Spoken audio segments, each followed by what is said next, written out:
There are some cars out there that are just pure nightmares. The kind that makes you regret the day you signed that paperwork. You know, the kind that turns your mechanic into your new best buddy.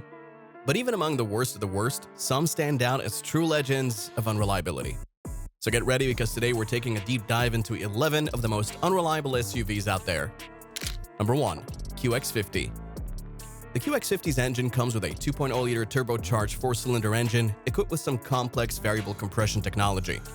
But the problem is, it's got all the complications of a high-tech piece of machinery with none of the reliability you need. This bad boy is supposed to give you smoother rides and better fuel efficiency, but in reality, it's a different story. The power delivery is inconsistent, and instead of feeling refined, you end up with a jerky experience that feels like the SUV is trying to figure out what gear you're supposed to be in. And when we're talking about long-term reliability, well, let's just say this transmission has the same staying power as a soggy paper straw.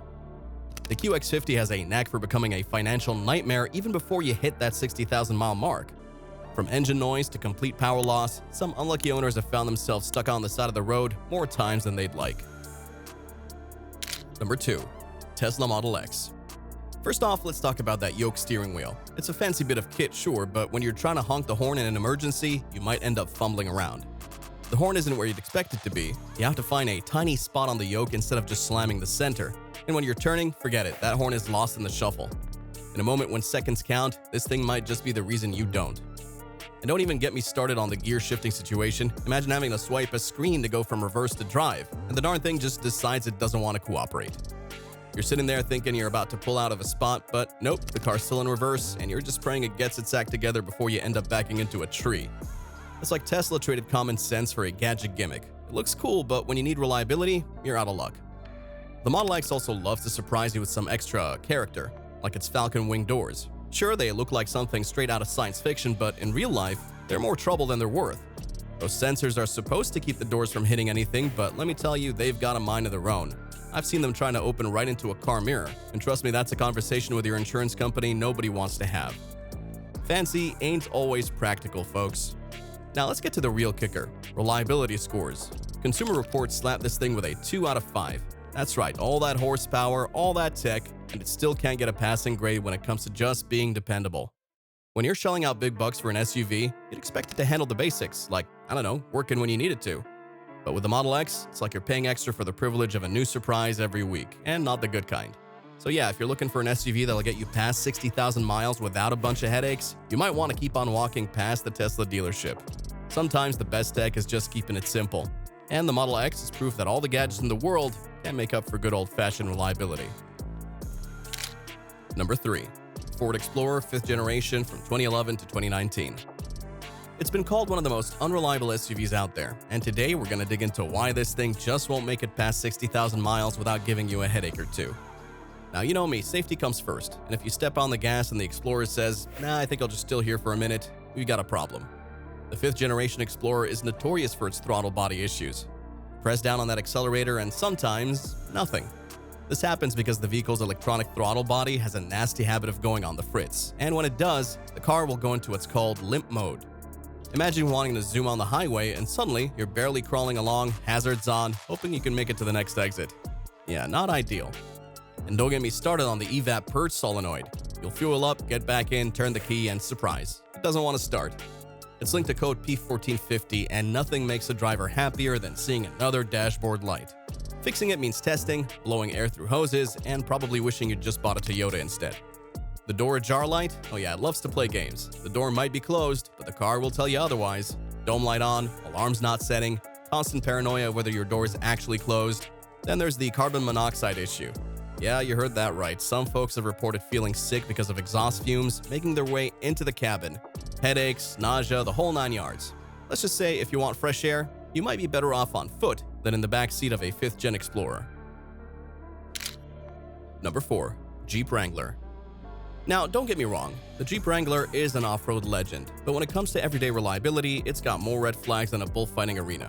The decked-out 4-door Wrangler can set you back as much as a BMW 5 Series. Even the base models aren't exactly budget-friendly. And if you're thinking of going the used route to save some cash, think again. Used Wranglers hold their value so well that you'll still be shelling out big bucks for a model that's a few years old. These beasts are built for off-roading, which means they're not sipping fuel, they're guzzling it. With those chunky tires and rugged build, don't expect to pass many gas stations without stopping. Owners have reported issues with water leaks, especially around the removable tops. If those seals aren't just right, you might find yourself with an unintended indoor pool. And let's not forget about oil and coolant leaks that can leave more unsightly stains on your driveway. The Wrangler's electrical system has been known to act up, leading to problems with lights, power windows, and even the dashboard gauges. Many of these issues trace back to the totally integrated power module, a component that's been a headache for Jeep owners. One of the scariest issues is the infamous death wobble, where the front end starts shaking uncontrollably at certain speeds. This is often due to loose suspension components and can make you feel like you're taming a wild bronco on the highway. There have been reports of airbag problems, which is the last thing you want to worry about in a vehicle that's supposed to keep you safe. Some Wranglers experience issues with the throttle position sensor, leading to erratic idling and unexpected surges. Not exactly confidence-inspiring when you're navigating traffic. Over time, components like door hinges and hood latches can rust, especially in harsher climates. This not only looks bad, but can also affect functionality. While the Wrangler looks rugged, its towing capacity isn't as high as some might expect. If you're planning to haul heavy loads, you might need to look elsewhere. Number 5. Land Rover Range Rover. The Range Rover is packed to the brim with all kinds of tech. You got advanced air suspension, a fancy infotainment system, heated and massaging seats. But the more gadgets you have, the more there is to break. Take the air suspension for example. It's super smooth when it works, but when it fails, which it often does, it's more like riding on a flatbed with square wheels. Owners have reported issues like air leaks and sensor failures. The infotainment system might glitch out, the sensors might go haywire, or the engine light might decide to shine bright like a diamond, all while you're just trying to get to work. When you're dropping six figures on an SUV, you'd hope it wouldn't be prone to the kind of issues that make you feel like you're driving a science experiment. And if you're thinking all this luxury might come with high maintenance costs, well, you're right. The average repair cost for a Range Rover is around $1,200 annually, and that's if you're lucky enough to avoid the big repairs. Some owners have reported repair bills that make you question your life choices, like paying $30,000 just to get it back on the road. Number 6. The Volvo XC60. This car ranks as the fourth worst SUV according to Consumer Reports in 2023, and honestly, it's easy to see why. Despite all its smooth handling and luxury appeal, this thing is about as reliable as a promise from a politician. The sunroof clogs, and when it does, you could end up with electrical failures. So it's a red flag when the IIHS decided not to give the XC60 its top safety pick. Despite having a ton of safety features, it just doesn't hit the mark in crash tests. Plus, the maintenance is a nightmare. Leaky sunroofs, electronic gremlins, brake pads that wear out fast, all of it adds up. It's a shame because it's a pretty ride, but pretty doesn't count for much when you're stranded on the side of the road, am I right? Number 7. The Volkswagen Taos. Launched in 2022, this one jumped into a competitive pool full of fierce contenders like the Honda HR-V, the Toyota Corolla Cross, and the Chevy Trax. On paper, it looks fantastic. Gorgeous exterior, well-designed interior, and decent fuel economy. But then reality hits hard. Consumer Reports slapped it with a 1 out of 5 in reliability, a solid F tier. It's always ridden with head gasket issues that lead to coolant leaking into the engine. Basically, it's like the car has a self-destruct button that activates at random. Even the 2023 models, which supposedly fix some of these issues, are still prone to throwing tantrums. And then we have the brakes. Imagine buying a shiny new SUV, and 4 months later, the rear brakes are screaming for help. That's right, less than 10,000 miles in, and you're already making another trip to the service center. Volkswagen even had to roll out a bulletin to offer free repairs, which, while nice, doesn't exactly scream A-tier reliability. Number 8. The 2011 Jeep Grand Cherokee. At first glance, this SUV might seem like the trusty family companion, but it turns out it barely manages to get you to the grocery store without a breakdown. Underneath that classic Jeep aesthetic, it's hiding a mess of issues. Rusted suspension components, worn bushings, and a delightful little problem we call the death wobble. At high speeds, the front end starts to shake like it's trying to dance off the wheels. To make things even better, the calipers have already been replaced twice, and guess what? They're still sticking.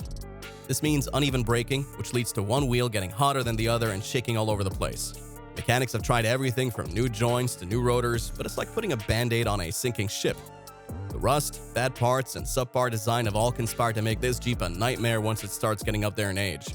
So unless you're looking for a project vehicle or a winter beater that's already half rusted out, I'd say steer clear. There's a reason why even the dealerships are throwing in the towel on these. Number 9. Jaguar F-Pace. The F-Pace has what I like to call quirks, the kind of quirks that have you shaking your head in disbelief. You think a roof is something you wouldn't have to worry about, but no, not in the F-Pace, and the quirks don't stop there. The key fob, that basic piece of tech that lets you get into your car, decided it didn't want to hold up either. The soft rubber coating just peels right off. Sure, it's not that expensive, but for a car like this, it's ridiculous that you even need to think about that. Then there's the door handle that simply stops working from both the inside and out. If I wanted a car where I had to crawl in through the passenger side, I'd have bought something a lot cheaper. But let's talk about the infotainment. The Apple CarPlay connection keeps dropping, which means a trip to the dealer for a new USB interface. It's like they design everything to look great on the showroom floor, but as soon as you use it in real life, the cracks start to show, literally and figuratively. The F-Pace doesn't come cheap in this department either. Routine maintenance, tires, brakes, AdBlue, fuel, and insurance, all of that adds up, and not in a fun way. You'd have to be prepared for extra oil changes and frequent checks. If you skip any of the extra TLC, you're asking for trouble. This isn't the kind of car that forgives you if you put off an oil change or ignore a service light. It'll come back to bite you, and hard. Number 10. The Bronco Sport. The Bronco Sport has an overzealous traction control system. You can try to turn it off, hold down that button all you want, but the minute you start sliding, it's back like an overprotective parent, hitting the brakes and cutting power. Not exactly what you want when you're trying to have a little fun in the dirt. Then there's the underbody protection, or should I say the lack thereof. Instead of a metal skid plate to protect those vital components, Ford decided a flimsy piece of felt was enough. It's not just the protection either. The overall build quality seems rushed. Ford chassis rigidity means that even a little flex, like parking on a curb, can leave the rear door misaligned and refusing to shut. Not ideal when you're on a family trip and need to keep everyone inside the car. And let's not forget the little things, like the rattles and squeals. Ever had that annoying buzzing sound in the door panel that just won't quit? Yeah, you're not alone. Owners are reporting interior rattles that even the dealership can't seem to fix. Or worse, they make it more problematic by reassembling the car incorrectly.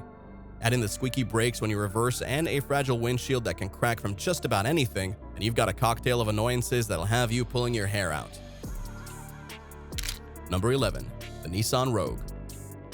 The biggest red flag here? That infamous CVT transmission.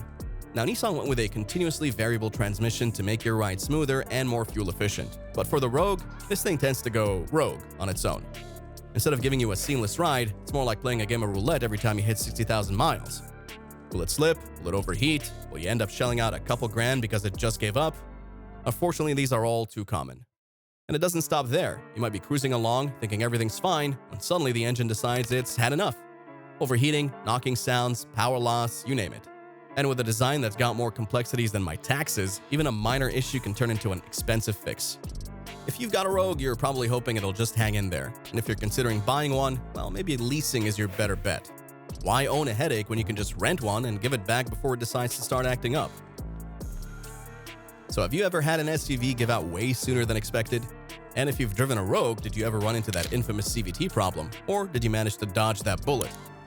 Let me know in the comments. I'd love to hear your stories.